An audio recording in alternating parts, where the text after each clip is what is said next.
Hey everyone, welcome to InstaWP. In this video, I'll show you how to create your InstaWP account step by step.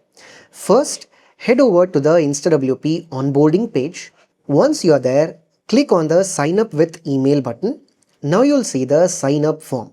Here you need to enter your email address, your password, and then confirm your password once again. Pretty straightforward. One quick tip here, make sure you use a valid email address because InstaWP will send you a verification email in the next step.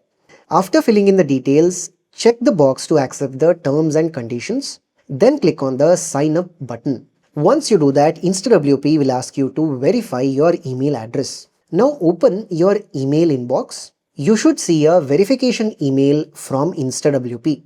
Open it and click on the verify email address button. And that's it.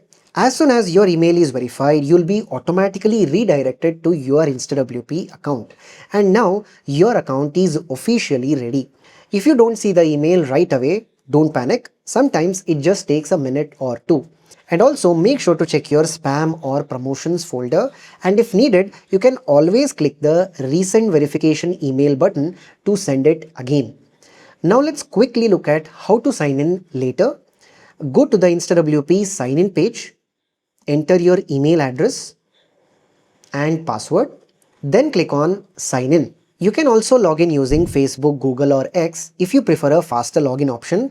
So you've got multiple ways to access your account. Once your account is created, you must add a payment method. Adding a card unlocks $25 free credits and gives you access to more platform features. To add your card, go to your account settings, open the billing or payment section, add your card details and save the payment method. And that's it. Everything is handled directly inside your account settings. Now that your account is ready, you can start using InstaWP to create, manage and even sell fully hosted WordPress websites instantly. And that's it for the video. Thank you for watching.